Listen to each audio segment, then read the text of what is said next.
You're listening to HealthCall Live, the area's only live local interactive radio hour devoted to you and your health. Watch the video live stream on the HealthCall Facebook page and call us with your questions at 447-1190 or toll free at 800-333-1190. Here's your host, health and wellness correspondent, Lee Kelso. Hey, so happy to have you with us. Good morning. Welcome back to the program. Glad you are here, part of our growing family of HealthCall Live listeners. We are a local program that is really focused on promoting local and independent healthcare providers, healthcare professionals, but also bringing you new thinking about health in other ways. And that's kind of where we're starting the program today. We're going to be talking to the author of a new book called The Genomic Kitchen. Now, the big idea here is that the foods that we eat play a very important role in improving and preventing disease because of the influence they have over our genes. We're talking here about bioactive agents in food, using those bioactives to fight diabetes, rheumatoid arthritis, cardiovascular disease, stroke, Parkinson's, lots of different conditions, and it's all about choosing the right foods and then preparing them the right way. So while there are recipes involved here, this really isn't a cookbook or a cooking show. This is really a lot of science about your genes and how they react to the foods that we eat. Registered dietitian Amanda Archibald is the author. She says selecting the right foods, preparing them the right way, can go a long way to keeping you healthy. So that's why she is with us this morning on the Health Call Expert Line. Amanda, good morning. Good morning, Lee. So great to be with you. Thank you. Hey, let's start with the big takeaway. What's the key message you want people to remember if they think of nothing else from this program? Yeah, so what I want your listeners to know is that there is a new food conversation out there. It's one that will completely change how you understand the food that you buy at the grocery store and prepare in your kitchen can completely shape or reshape your health. And that conversation, as you noted, focuses on how food works with your genes. And I want to invite your listeners to investigate this conversation for themselves, their loved ones, family, and their life. Well, you know, we think about food. We've always been told to eat well and eat good, healthy foods, but nobody's really ever explained why that's all important, and I think we're going to get into that today. And I want to start with an example I think lots of people can just dig right into, and that is cruciferous vegetables, broccoli, cauliflower, that kind of stuff. We've always been told we should eat those things, but why? What makes them so important in our body? Yeah, isn't that interesting? Because, and I'm going to answer that, but, you know, I've been in this business of nutrition science for 25 years, and one of the things that's always been bothering me is we keep telling people, eat this because it's healthy for you, right, or it's good for you. But nobody's really explaining the functionality of the food. When you eat broccoli and cauliflower, exactly how is it working in your body, right? I've never understood why we can't explain that to people. So here's why cruciferous vegetables are important. Obviously, they're a great source of fiber, lots of nutrients, right? If they came with a nutrition facts label, you'd be able to read that. But what's instrumental about broccoli and cauliflower is they're a member of the cruciferous family or brassica family. When you chop them, when you prep them in your kitchen, you actually are enabling a little bit of chemistry to take place. When you chop them, you actually activate an enzyme, which is a catalyst or it's a component in food that does work. That enzyme, when you chop or chew, actually pulls on another component in food called glucosinolase, and it produces a bioactive. So you talked about bioactives in your introduction.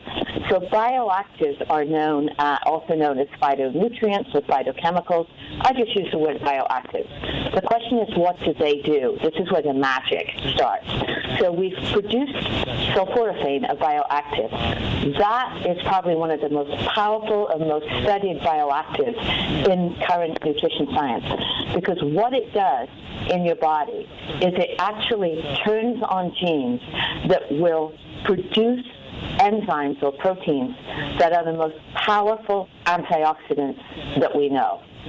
So your listeners are probably familiar with, this food is rich in antioxidants, but that food is rich in antioxidants like vitamin A or vitamin C. What I want you to know is there's two different there's two different categories of antioxidants. So one category of antioxidants, which you get from food, like vitamins A and C that I mentioned, if you think of putting out a fire in your body, the ones you find in food are like a teacup of water if you're trying to put out a fire. The bioactives, like sulforaphane, that you find basically are produced in cruciferous vegetables, when you use them, when you activate sulforaphane in cruciferous vegetables, that is like a fire hose of antioxidants. So sulforaphane in cruciferous vegetables is produced, and it activates powerful pathways in your body. You can't the sulforaphane does not reside in the broccoli cruciferous vegetables in the grocery store. It's what you do in the kitchen, cutting those vegetables, getting them ready to cook, that actually activates sulforaphane. So now you have a way to, by your crucifers, create a fire hose for your body. So fascinating. The way I treat the food, so that's where a technique called hack and hold comes in with cruciferous vegetables. So I have to cut it up, set it aside, and let that little chemical reaction happen before I cook and eat it, right? That's the way to do it. Exactly. So this is why I said there's a new food conversation. So people will automatically ask, okay, if I cut my broccoli flower, my broccoli up, and immediately start to saute it or start to steam it or whatever, maybe put it in the oven. Mm-hmm. What's interesting there is you create sulforaphane, but if you immediately start to cook the broccoli without this hack and hold technique, which means set it aside and do something else, you don't produce enough sulforaphane. So a little bit of chemistry. To produce sulforaphane, you need to activate the enzyme myrosinase. You do that through cutting up and setting the vegetables aside.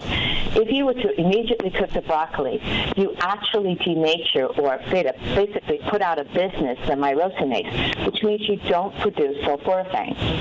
Now, we're getting kind of deep into the weeds for people, I think, but the point here is there is science behind your theory of foods that we should eat and how we should manage those foods so that we are taking full advantage and getting as much of the bioactive ingredients out of them as we can. So talk to me a little bit more about those bioactive ingredients and how they actually interact with our genes. Yes, exactly. By the way, I just wanted to jump back on the last thing you said. What we're trying to do here is talk to people about how you get the best return on ingestion for the food you spend, right? We think of food, obviously, money has monetary value, and you're like, where's the best bargain? What I want people to know is you can get better or more powerful return on ingestion for the money you buy with some few tips or tricks, right? That's what we're talking about when we hack and hold. So the question you have was about talk more about other bioactives and how they work with our genes. Mm-hmm. Right. So let's talk about genes really quickly. What are they? So genes are basically the master blueprint in your body. They basically explain how your body is built. So genes actually produce proteins in your body. And think of your proteins like structural, like bones and muscle, maybe eyes, they all have muscles. But what they also do is they act as catalysts, like little construction workers in the body. They got the business of the body done. So your genes are really important. No proteins, no life. So what we can do with food is we can activate genes so that they can produce the protein recipes for different elements of your body. So inflammation, can we turn off genes that cause inflammation in the body? Can we turn on genes that can act like a fire hose and put out potential damage in your body? So we talked about sulforaphane, which we can create, but we can also find bioactives in food that are naturally resident there. So many of your listeners will be familiar with turmeric, right? And you and I talked about turmeric. So the bioactive in turmeric is called curcumin. Curcumin is a very powerful bioactive, and many people will be thinking turmeric and curcumin in terms of inflammation, and they're correct. Because when we eat turmeric, we provide the body with curcumin, which can also turn on that powerful fire hose that I talked about. But curcumin has also been very, very well studied in nutrition science and evidence-based science, and it actually can turn off another gene that's very, very inflammatory. It's called NF-kappa B. I don't know, so the nomenclature gets to be interesting. So if you can turn off a gene that's instrumental to inflammation by using the right food, it doesn't get any more powerful than that. And this is the science of nutrigenomics, which is how the food we eat is instrumental to how we can turn on and off genes in the body. Hey, we are talking this half hour with the author of a book called The Genomic Kitchen. Amanda Archibald is her name. We're really exploring how bioactive chemicals in the food that we eat interact with our genes to reduce inflammation and have really a significant impact on your health in many other ways as well. You can learn more about all of this by going to genomickitchen.com, and the podcast of this program will be online soon after the show ends. You can find it on the WOWO podcast page or the HealthCall Facebook page. Amanda, we're back with you, and Heather, our producer, and our next guest in the next half hour, and I were talking about all of this and talking about broccoli and how important that is. And they asked a great question.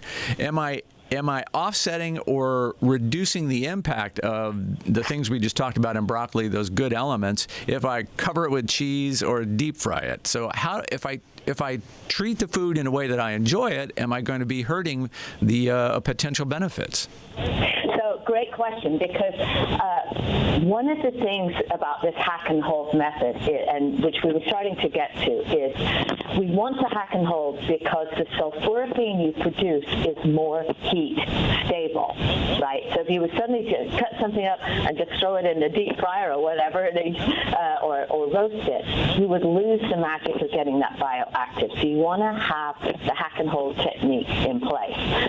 So if you, to use your example, if we beautifully produce or steam our broccoli, then we cover it in cheese sauce, are you still going to get the benefit of sulforaphane? Yeah, because the cheese sauce doesn't denature the sulforaphane. But of course, it also depends what kind of cheese you got in that cheese sauce, if you lovingly made it, okay, or if you just grabbed it, out of a can. Completely different conversation. Yeah, so, I guess that would be, wouldn't it? So let's walk through what you call your master ingredients, the power foods that we ought to have in our kitchen and in our bodies every day. Yeah, so we keep honing in on broccoli and cauliflower. The Cruciferous family, which a lot of people try and sneak by in the grocery store, like, I hate the taste of broccoli and cauliflower, are actually really important. Some people don't like the taste of broccoli and cauliflower and what we call cruciferous vegetables because they have genes, literally, that make them sensitive to the taste of earthy, pungent food. I mean, they're not imagining things. Some kids just don't like them. So one of the things I'll tell you, then we'll get into a bigger list of ingredients, is if you are one of those people, the cruciferous family is huge. It includes things like arugula, watercress, wasabi. Those of you who eat sushi know wasabi. It includes radishes, bok choy. So there's a lot of vegetables in that family that if you're sensitive, what I say is let's tease out the ones that are more palatable, okay? So that's number one.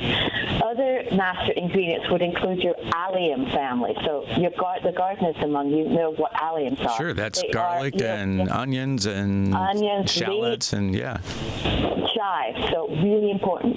Turmeric we talked about, and then also in the list, something super, super important are herbs and spices. And if you want to sort of hone in on which particular herbs, think of Mediterranean herbs like rosemary, thyme, oregano, basil. Absolutely critical because they have information in the potent number of bioactives that your genes love. Okay, and then finally, there's a longer list in this, but I just wanted to get to the short list. Olive oil.